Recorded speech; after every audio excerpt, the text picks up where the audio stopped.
Tidak lama setelah Hebe menyembunyikan dirinya, Apollo, Dewa Cahaya, memasuki aula.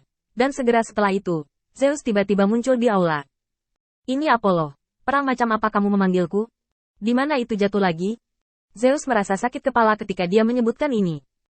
Tanpa penolong batin Qin Yichen yang berbudi luhur, meskipun 12 dewa utama bersedia melayaninya, mereka masing-masing memiliki pikiran mereka sendiri dan tidak ingin menjadi burung awal itu dan membiarkan orang lain mencari keuntungan.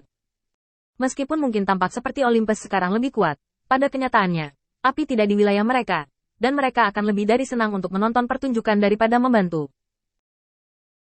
Qin Yichen berbeda. Sejak awal, Qin Yichen tidak datang dengan ide untuk menonton pertunjukan bagus orang lain, jadi dia tidak berusaha keras dalam membuat rencana.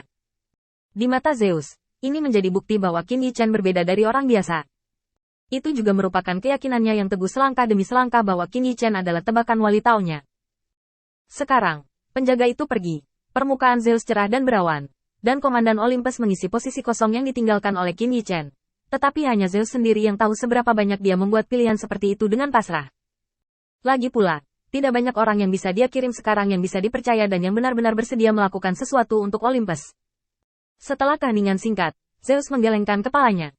Katakan saja, hilangnya sedikit tanah bukanlah masalah besar. Apollo, Dewa Cahaya, kembali dengan jujur. Tuan Hui Guang, ada jejak asap hitam di dekat Burning Phoenix Starfield, tetapi kali ini mereka telah berubah lagi. Saat ini, mereka telah menunjukkan 3 bentuk, kabut hitam yang kacau dan tidak kompeten. Serta asap merah yang disimpulkan oleh Yang Mulia. Feng, dan kabut aneh sekarang ditemukan, pihak lain sangat siap. Kami telah membiarkan Fire Phoenix Star Territory jatuh, dan sekarang mereka muncul di dekat Fire Phoenix Star Territory. Bawahan berpikir bahwa ini adalah rencana kecurigaan. Mereka ingin mengalihkan perhatian kita. Tujuan sebenarnya, bawahan tidak tahu. Zeus mengerutkan kening. Sebenarnya, masalah ini sudah menjadi sorotan. Athena, Dewa Kebijaksanaan, telah menjelaskan kepadaku apa yang terjadi di bidang bintangnya. Mereka ingin melanggar batas wilayah kita. Hanya saja itu sulit dilakukan. Ketika Zeus memikirkan hal ini, dia mengalami sakit kepala lagi. Belum lagi dia adalah pengganti Zeus. Bahkan jika Zeus sendiri datang ke sini, dia tidak bisa memikirkan solusi apapun. Memisahkan orang dan melindungi wilayah berarti mereka akan dihancurkan satu persatu. Jika mereka tetap di sini dan menyerahkan wilayah, itu berarti mereka akan kehilangan wilayah dan membantu musuh. Mengalahkan kepalanya, Zeus memandang Apollo, Dewa Cahaya. Aku ingin membawa Feng kembali. Bagaimana menurutmu tentang ini? Apollo, Dewa Cahaya, berbicara dengan cepat. Jangan khawatir tentang ini. Ketika Lord of Light meninggalkan Olympus, dia pergi dengan kemarahan di permukaan. Tetapi sebenarnya, itu adalah Lord of Light untuk menghindari mulut makhluk santai ini. Biarkan dia kembali sekarang, dan penguasa cahaya pasti akan jatuh ke dalam bahaya sebelumnya. Kita harus membantu Feng menyingkirkan semua rintangan. Setelah itu, kita akan mempertimbangkan untuk menyambutnya kembali. Setelah berbicara, Apollo, Dewa Cahaya, membungkuk dalam-dalam kepada Zeus. Tolong juga berpikir 2 kali, Lord Zeus. Zeus mengangguk. Oke, aku akan menyerahkan ini padamu. Sudut mulut Apollo sedikit terangkat. Ya, bawahan akan mengirim seseorang untuk menanganinya segera. Bagaimana mungkin Apollo mengizinkan Qin Yichen memasuki Olympus? Dia adalah orang yang memaksa Qin Yichen pergi pada awalnya, dan tentu saja tidak ada alasan untuk menyambutnya kembali. Pada saat ini, yang perlu dia lakukan hanyalah berjanji pada Zeus.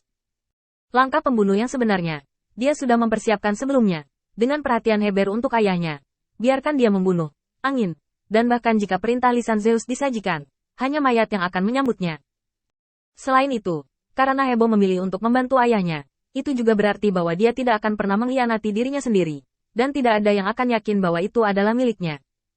Terlebih lagi, dengan percakapan antara dirinya dan Zeus hari ini, tidak ada yang akan menghubungkannya dengan kematian Feng. Jika Lord Zeus tidak memiliki perintah lain, maka saya akan bersiap. Apollo, Dewa Cahaya, pergi hanya setelah menerima janji Zeus. Zeus mengerutkan kening dan berpikir lama sebelum menggelengkan kepalanya. Aku selalu merasa seperti melupakan sesuatu, tapi itu tidak penting. Yang paling penting adalah mengusir pencuri ini dari dunia Olympusku. Dengan kepergian Zeus, Hebe, Dewi Masa Muda, menjadi rumit untuk sementara waktu. Tindakan Apollo, Dewa Cahaya, membuatnya melihat orang ini sepenuhnya. Itu dia. Di bawah situasi Olympus saat ini, dia masih harus bertarung di sarang dan mencoba membuat dirinya membunuh Feng. Ini memalukan bagi Olympus. Tidak ada udara sama sekali. Sambil mengepalkan tinjunya dengan keras, Heber tiba-tiba meninggalkan Olympus, dan dia harus bergegas kembali secepat mungkin. Bahkan jika Feng membuat kesalahan besar, dia harus membunuhnya secara pribadi. Setidaknya memberinya kehormatan yang layak, daripada mati dalam pertikaian kotor ini. Heber akhirnya mengambil keputusan dan berangkat meninggalkan Olympus. Butuh waktu sebulan bagi Olympus untuk mencapai lokasi di mana Qin Yichen tiba. Tapi itu dalam kasus kapal terbang. Ares, Dewa Perang, punya alasan mengapa dia harus naik kapal terbang. Faktanya, untuk Dewa Utama, ada banyak portal dan kekuatannya sendiri yang kuat. Jika dia benar-benar ingin menyelesaikan kapal terbang selama sebulan, itu hanya masalah besar. Hanya setengah hari kerja. Sangat disayangkan bahwa Qin Yichen belum mengetahui hal ini sampai sekarang. Karena dia sama sekali tidak berguna, dia memiliki tiruannya sendiri untuk tinggal di Olympus. Selama dia memikirkan Olympus, itu hanya sebuah pemikiran, dan itu menghabiskan sebagian besar hari.